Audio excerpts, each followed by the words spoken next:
O salmo atribuído a Davi é um salmo que foi escrito um pouco antes da guerra e depois da guerra. Aliás, eu creio que é mais a confiança da vitória, um pouco antes de ir para a batalha, mas acredita ali num desfecho vitorioso, que Deus concedesse a eles a vitória de Israel sobre seus inimigos.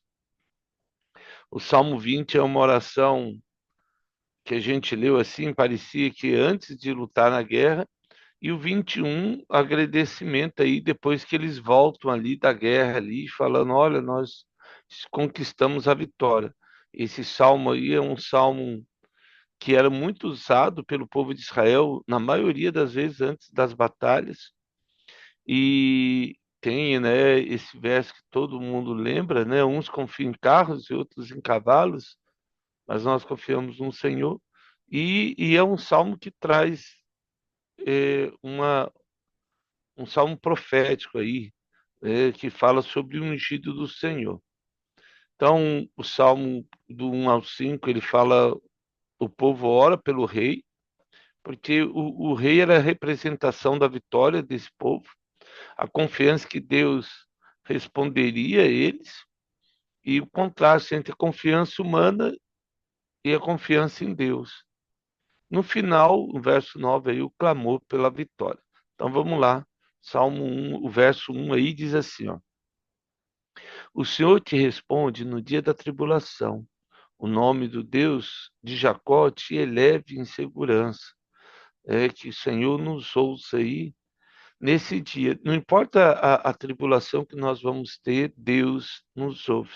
A gente já falou essa questão do ouvir de Deus, porque ele traz a ideia de quem para e o que está fazendo para tentar ouvir o que alguém pediu, alguém que deseja, peça uma necessidade, né?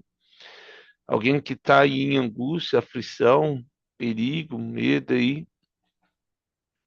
Deus mostra aí, a Davi mostra, né, essa oração intercedendo pelo seu rei, ó. O Senhor te responda no dia de tribulação. O nome de Deus de Jacó te eleve em segurança. E era muito comum, quando eles falavam em batalha, eles citavam o nome de Jacó, porque ele lutou com Deus, então faziam essa associação de lutar e vencer. Então ele sempre citava o Deus de Jacó quando eles iam lutar, porque é, tem, né, essa parte na palavra do Senhor que Jacó luta por Deus e ganha uma bênção. Mesmo no dia da tribulação, eles entendem que Deus está ali. O nome de Jacó proteja, Shem, o nome. E aí traz essa questão da autoridade, o poder, a presença divina. Uma coisa que é importante na nossa vida é entender que, não importando a circunstância, não importando o que nós passamos, Deus sempre vai olhar para nós. Vamos lá para Lamentações 4:20. Lamentações 4:20. Toda vez que Israel é afrontado, o povo de Deus é afrontado, nosso refúgio está no Senhor. Essa confiança em Deus é o que nos mantém com esperança. O fôlego da nossa vida, o ungido do Senhor, foi preso nos forjos dele, falando da morte de Jesus. Dele dizíamos, debaixo da sua sombra, viveremos entre as nações. Então, aquele momento que parecia que Jesus tinha fracassado na obra de Deus, porque ele foi morto. Então, assim, qualquer batalha, geralmente ela é muito, muito grande, muito difícil de perceber, mas a gente precisa manter firme, confiando no Senhor, que a vitória vem dele. O verso 2, voltando lá, de, do Salmo, o verso 2 só, do seu santuário te enviei socorro, e desde Sião te sustentei, ou te sustenha. Então Deus já fala lá, a resposta já vem logo em seguida. Ele clama, Deus ouve e Deus responde, né? E ele fala, ó, envie do Senhor socorro lá do seu trono, lá do lugar santo. É a presença de Deus relacionado ao culto de Israel. Então ele já tem até uma resposta lá da onde vai vir o socorro, né? Como diz o Salmo 91, de onde me virá o socorro? Na hora da tribulação ali, meu socorro vem do Senhor. Então, o verso 3 ele chega assim, ó, lembre-se de todas as tuas ofertas de manjares e aceite os teus holocaustos. Toda batalha antes de guerra, eles faziam uma oferenda ao Senhor. Então tinha um sacrifício das 9 da manhã, sacrifício das 3 da tarde, que foi os horários que Jesus foi crucificado. Ali entre as 9 da manhã, Jesus foi pregado na cruz.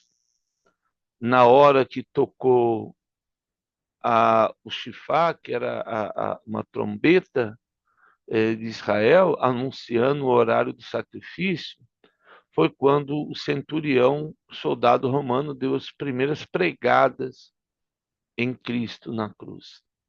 E às 3 da tarde, no momento em que tocou de novo o chifar lá e a trombeta anunciando o sacrifício da tarde, foi a hora que Jesus entregou o seu espírito.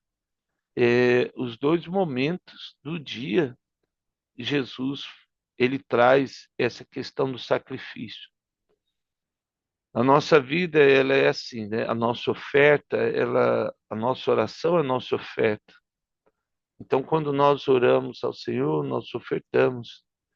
E como Deus diz para Saul, em 1 Samuel, acaso Deus se agrada de sacrifícios e oferendas? Não agrada a Deus mais que obedeça a palavra dele? Então, assim, o obedecer é melhor do que o sacrificar. O sacrifício para Deus é a nossa obediência. Abrir mão daquilo que o nossa carne deseja, nosso coração quer, para ter uma presença maior com Deus.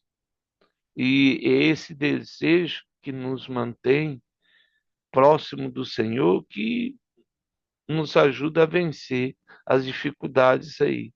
O rei sempre buscava Deus. Então, antes da batalha, tinha essa oferenda aí de sacrifício. Isso é bem legal, porque demonstra a presença de Deus. Segundo Samuel 21:17, vamos lá para segundo Samuel 21:17. Segundo Samuel 21:17. Segundo Samuel 21:17. Ah, o verso 17 está aí, ó. Porém, Abisai, filho de Zeruas, socorreu e feriu o filisteu e o matou. Então os homens de Davi lhe juraram, dizendo: Nunca mais sairá conosco a peleja, para que não apagues a lâmpada de Israel. E é bem legal ali porque a Davi, numa batalha, quase morreu. E Abissai, né, que era primo de Davi, Zeru era o irmão de Davi lá, sobrinho de Davi, né? Zeru era o irmão de Davi. E aí ele vai e salva lá, né, Davi. E a partir daí ele nunca mais vai para uma guerra, porque ele já estava com uma idade e tudo e acabou não indo. Era o tempo dele, já tinha fito ali. E isso é bem legal porque ele fala ali, olha, e não apagues a lâmpada de Israel. Havia toda como é que vamos dizer? Havia todo uma esperança em Davi. Era algo, aquela batalha dele com Golias, e aí toda a vida, toda a história de Davi até chegar à promessa de ser rei, tudo isso foi escrito nas crônicas dos reis de Israel. E então Davi ele tinha era assim um herói de guerra, era um herói de Deus, era um herói do povo, era alguém que veio, o povo se identificava com Davi. E ele era um homem que se preocupava com o povo. A gente vê isso nos Salmos. As pessoas realmente amavam Davi. Era algo assim que ele ele tinha muito cuidado. Eu vejo que ele é um líder excepcional assim. Ele não xingava ninguém, não falava palavrão, ele não era debochado, ele não fazia piadinha, não ofendia. Ele era cinzudo, no caso assim, ele Davi, você vai perceber nos Salmos que ele era meio duro, não tinha brincadeira com ele. Sabe aquele cara que gosta das coisas certinha e não tá lá para piadinha, tá lá para levar o que é sério. Assim era Davi. As marcas da batalha. Davi ele ficava muito sozinho na época que era pastor de ovelhas. Então, naquele momento, ele aprendeu a ter intimidade com Deus. Ele não precisava estar perto de ninguém. Ele aprendeu assim. Estava ali, ele ia orar, ele ia buscar Deus. Quando ele vai para o fronte, quando ele começa a batalhar, depois da vitória com Golias, ele tinha que estar observando tudo, né? Quem vinha, quem estava correndo, quem estava armado. Então, ele era uma pessoa muito atenta.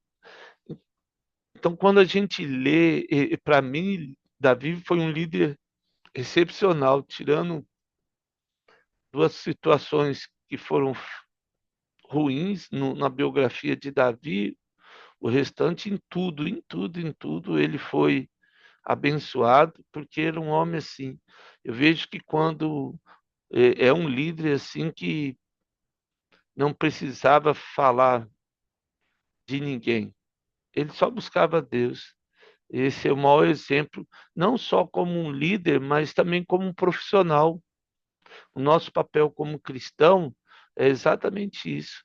É ter uma vida assim, não precisa ser responder atravessado nem duro, mas também não realmente não precisa estar paparicando ninguém ou sendo, né, imparcial muitas vezes e incomprensível aí com as coisas erradas. Então, Davi, antes da batalha, é como Jó, que sacrificava para os filhos dele. Vai que meus filhos vão pecar contra ti. Olha só a preocupação do pai. Que Deus realmente nos torne assim. O verso 4 ao 5, aí o Senhor concede desejo. Voltando lá para o Salmo, o verso 3, vamos ler o 3, ele só para terminar aí, né? Lembre-se de todas as tuas ofertas e manjares e aceite os teus holocaustos. Então Davi ofereceu e todo mundo sabia que ele era esse cristão, né? Antes de, como Daniel que orava 3 vezes por dia, não é o fato de orar 3 vezes por dia, ele podia orar uma vez. A questão é que ele era intencional na oração. Eu creio que isso que Daniel mostra, a intencionalidade de Daniel. Ele abria todo dia a sacada da casa dele e todo mundo via ele orando. Ele não estava lá também para mostrar, porque, gente, era muito quente ali na Babilônia. Então ele abria a janela, devia ter algumas árvores em volta, uma brisa, e ali ele orava ao Senhor, não fazia barulho nem nada, só estava ele com Deus, mas era um momento dele com Deus. O quarto deveria ser muito quente, antigamente não tinha janelas como tem hoje, tudo. Se tivesse, com certeza ele é, estaria só com a janela aberta para ninguém ver ele. Não era essa preocupação de Daniel, como muitos. Então ele chega lá e aí o verso 4 ele aí fala, a partir do o 4 e 5 fala isso, né? Concede-se segundo o teu coração e realiza todos os teus desígnios. Essa confiança que, gente, imagine você e eu indo para uma batalha de guerra e falar, Deus, eu vou. Tinha uma carta de um soldado, e ele escreve, até estava procurando ela, E eu lembro parte dela que ele falava, né? Logo no começo da carta ele fala assim, eu não tenho conversado muito contigo, mas o barulho dos canhões já estão aqui atrás de mim, né? E aí ele fala, se hoje eu estiver com o Senhor, e aí ele pede perdão na carta, é uma carta muito bonita. Não tem um autor, porque encontrar a carta, identificar o soldado, morreu infelizmente soldado, mas assim, na batalha, é, isso era bem legal durante a guerra, os aliados eles pegavam as cartas, alguma coisa que tivesse no bolso dos soldados para entregar para a família. Muitos chegaram até a família, outros infelizmente se perderam, mas chegaram até nós assim, que a gente ouve e lê. E no momento mais difícil aí ele até o rapaz da carta, o soldado, ele fala, né? Se o Senhor, se hoje eu for te encontrar, né? E eu achei bem legal isso aí. A morte é 50%, né? É a guerra de viver ou morrer, 50%, quando vai para uma batalha. Mas nosso dia a dia é assim. A gente sai de casa e não sabe se vai voltar.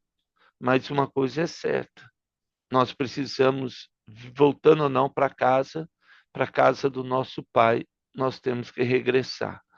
E aí ele fala lá, conceda os desejos do seu coração. A mentalidade hebraica do coração significa essa vontade, intenção e as decisões, a escolha. No verso 5 e aí ele chega no verso 5 aí, e ele vai falar, né? Celebremos com júbilo a tua vitória, em nome do nosso Deus. Hastearemos os pendões, as bandeiras. Satisfaça o Senhor a todos os teus votos. Então aqui ele já levanta as bandeiras, né, e erguer essa bandeira simbolizava a vitória, a celebração e essa questão, lógico, da identidade militar, por quem que eles estavam lutando. A bandeira está lá para dizer por quem que eles estavam lutando. E é bem legal isso aí, porque traz essa questão, né, de Deus estar à frente. 1 Samuel 1,17, vamos lá para 1 Samuel 1,17. 1 Samuel 1, verso 17. O verso 17 de 1 Samuel, ele diz assim, ó, então lhe respondeu Eli, vai-te em paz, e o Deus de Israel te conceda a petição que lhe fizeste. A oração de Ana, né, que estava ali no templo, e Eli chama a atenção dela pela oração dela, porque entendeu que ela estava embriagada, ideia, porque ele não conseguia entender o que ela orava, né? Talvez ela estava orando em línguas, não sei, mas o coração dela estava todo derramado diante de Deus. E aí Eli chama a atenção dela, ela falou: Não, meu Senhor, eu sou uma mulher tribulada de coração, porque ela não tinha filhos. E isso era algo tão importante para Ana que Deus deu para ela um filho. É algo especial. O verso 6 voltando lá, agora a confiança e a resposta de Deus ali sobre essa vitória. Agora sei que o Senhor salva o seu ungido. Aí falando de Davi e profeticamente sobre Jesus. E ele responderá do seu santo céu com a vitoriosa força da sua destra. Então, Deus, Davi coloca isso aí, né, do ungido do Senhor, apontando aí para o Messias, né, o Mexias, que é Messias, ungido do Senhor, né? Yeshua Hamashia, o Senhor está ali trazendo Davi. Então, chega no verso 6, esse contraste aí, da vitória aí. Agora sei que o Senhor salva o seu ungido e lhe responderá do seu santo céu com a vitoriosa força da sua destra. Uns confiam em carros, outros em cavalos. Nós, porém, nos gloriaremos em nome do Senhor nosso Deus. E é tão legal porque nem todo mundo tinha cavalos para ir para a guerra. Israel era um povo que estava começando assim. Eles vão ter isso aí na época de Salomão. Toda essa tecnologia de carroça, de cavalo, de abiga, né? Mas ali eles não tinham essa essa tecnologia toda. Então eles iam correndo mesmo e seja lá o que Deus quiser. E Deus cuidava desse povo. Então Davi traz isso para o nosso coração. Quem que nós estamos confiando? No nosso, na força do nosso braço? Provérbios vai falar isso, né? Essa questão do nosso diploma, o nosso trabalho, confiando naquilo que a gente consegue fazer. Precisa confiar no Senhor. Porque na hora de dificuldade, se você não tiver confiança em Deus, você vai passar apertado. Nós vamos, né? Porque se eu confiar em mim mesmo, vai chegar uma hora que eu não vou dar conta. E aí eu não vou saber pedir ajuda para ninguém, nem para Deus, porque eu não consigo. Se a vida inteira eu fiz por mim, chega no momento em que eu não vou conseguir mais fazer. E aí vai ser difícil eu descansar. Muitas pessoas não conseguem descansar, mesmo não dando conta, mesmo sabendo que não vai ter a vitória. Não, mas ele tenta, tenta, tenta, tenta. E é uma pena que não usufrui do poder e da presença de Deus. Isso é muito ruim. Vamos ler a segundo Crônicas 32, verso 8. Segundo Crônicas, depois a gente lê Isaías. Segundo Crônicas 32, verso 8. 32, o verso 8. Então, ó, com ele está o braço de carne, mas conosco o Senhor nosso Deus, para nos ajudar e para guerrear nossas guerras. O povo cobrou ânimo com as palavras de Ezequias, rei de Judá. Então, a Senaqueribe lá, dos sírios, ele vem contra Israel, e é bem legal porque Ezequias, ele sabe que ele olha e fala, bom, humanamente falando, já perdemos a guerra. Já perdemos a guerra. Mas a diferença é que eles confiam, e aí ele diz lá, né, o braço de carne na mão deles. Mas nós confiamos no Senhor. E a vitória veio. E a vitória veio para Ezequias, graças a Deus, assim como virá para nós. Agora vamos para Isaías. Isaías, o verso 2, capítulo 2, verso 11 de Isaías. Capítulo 2, verso 11 de Isaías. E aí a gente volta ali para o verso 8. Os olhos altivos dos homens serão abatidos, e a sua altivez será humilhada. Só o Senhor será exaltado no dia da angústia, né? Ou no dia do Senhor. Isso é só para a gente entender que a nossa força tem que vir do Senhor, como diz Neemias. Voltando para o verso 8, e aí Davi, ele fala lá, olha só, eles se encurvam e caem. Nós, porém, nos levantamos e nos mantemos em pé. Quem confia na força humana, como nós vimos, certamente está fracassado. Quem confia em Deus permanece vivo aí para todo sempre. Isso é bem legal. E aí chegamos no verso 9 aí, o Senhor dá vitória ao rei. Responde-nos quando clamamos. Então, ele vê aí a salvação que veio sobre a vida do rei e sobre, lógico, o povo. Deus não só salva o rei como o povo, o verdadeiro rei aí que responde ao povo.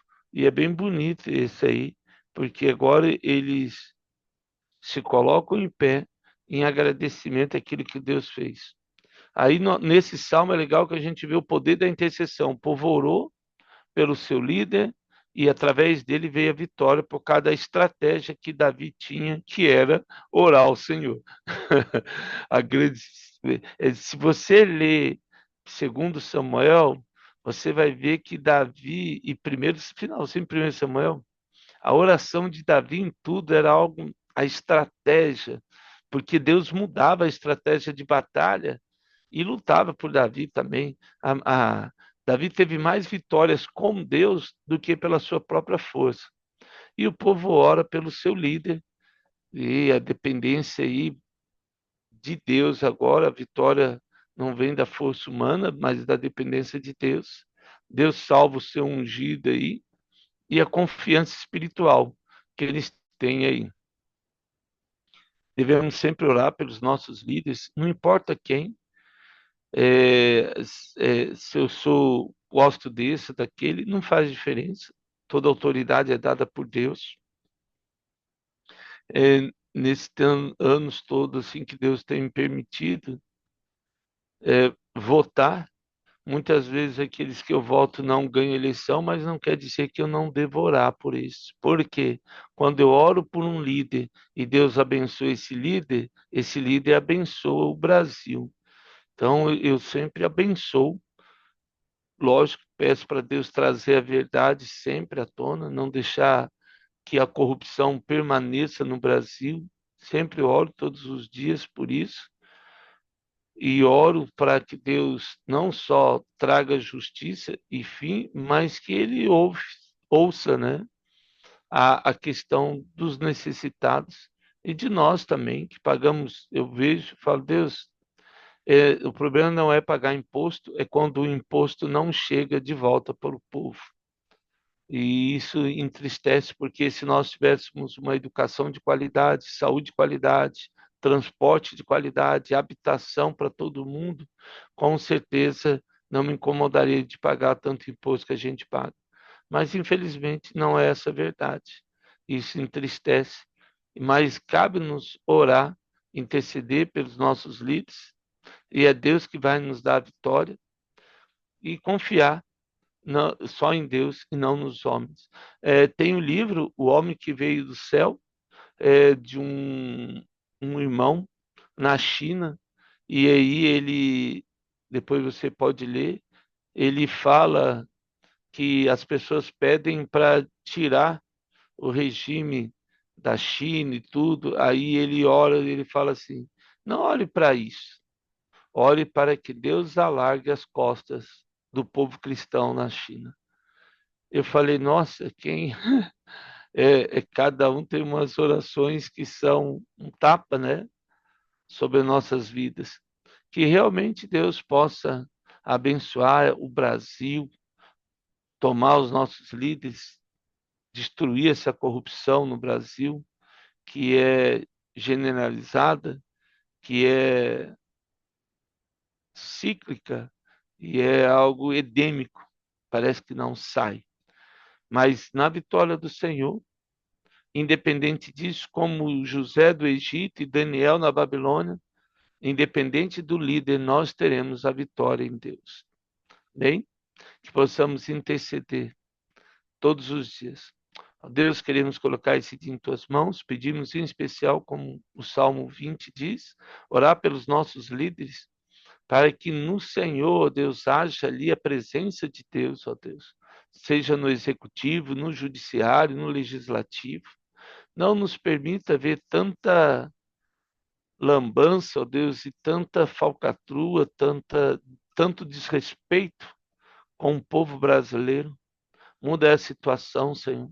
Traz líderes que realmente se arrependam do Senhor, no Senhor, se arrependem e mudem de vida, para que olhem por esse povo tão fustigado, tão machucado por tanta corrupção.